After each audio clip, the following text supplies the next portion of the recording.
எப்படியோ 2 வாரத்துக்கு ஒரு தடவை மீன் வாங்கிருவேன். இன்னைக்கு வந்து பார்த்தீங்கன்னா, வாங்குனது மத்தி மீன் வாங்கியிருந்தேன். அப்புறம் வந்து எறா கொஞ்சம் வாங்கியிருந்தேன். இந்த மத்தி மீன் வாங்கி ரொம்ப நாள் ஆச்சு. சின்ன மீன் வாங்கி ரொம்ப நாள் ஆகுது. சரி மத்தி மீன்ல வந்து பார்த்தீங்கன்னா, நெறையா மத்த மீன்கள காட்டிலும் இதில சில அடிஷ்னலான சில விட்டமின்ஸ், நியூட்ரியன்ட்ஸ் இதெல்லாம் இருக்கு. டாக்டரே வந்து சின்னவனுக்கு வந்து கொஞ்சம் ஸ்கின் அலர்ஜி வந்தப்போ மத்தி மீன் நெறையா குடுங்க அப்படின்னு சொன்னாரு. சரி அதனால சரி மத்தி மீன் வாங்கலான்ட்டு இன்னைக்கு அத வாங்கியிருந்தேன். இறால் வாங்கியுமே பல மாதங்கள் ஆச்சு. எதுக்குன்னு பார்த்தீங்கன்னா, இந்த இறால் கிளீன் பண்றது நெனச்சாலே கொஞ்சம் கடுப்பா தான் இருக்கும்.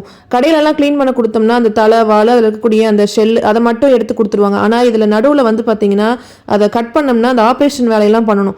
நடுவுல வந்து அந்த குடல் மாரி இருக்கும். அத வந்து கழிவு தான் அது. அத எடுத்து போட்டுறணும். சில நேரம் பார்த்தீங்கன்னா, கடையிலலாம் வந்து அத எடுக்க மாட்டாங்க. நம்ம வீட்ல பார்த்து சுத்தம் பண்ணா, அது கொஞ்சம் கிளீனா இருக்கும். அதுக்கு பயந்துகிட்டே நான் ரொம்ப நாளா வந்து இந்த இறால் வாங்காமயே வச்சிருந்தேன். ஹஸ்பண்டுமே கேட்டாரு, "ஏன் ரொம்ப நாளா வந்து இறாலே செய்யாம இருக்கிற?" அப்படின்னு சொல்லிட்டு கேட்டாரு. எனக்கு இத கிளீன் பண்றது நெனச்சாலே கொஞ்சம் கடுப்பான வேலையா இருக்கு அப்படின்னு சொல்லிட்டு வாங்காதே இருந்தேன். சரி அவர் வேற கேட்டாரேங்கிறதுக்காக சரி இன்னைக்கு வாங்கி டைம் ஆனாலும் பரவாயில்லன்னு சொல்லிட்டு இன்னைக்கு இறால் போட்டு ஒரு கிரேவி வச்சுட்டேன். அப்புறம் வந்து மத்தி மீன் வந்து அப்படியே பொரிச்சாச்சு. பசங்களுமே ஸ்கூல் முடிஞ்சு வந்தா இதே லஞ்ச் சாப்பிட்டுக்குவாங்க.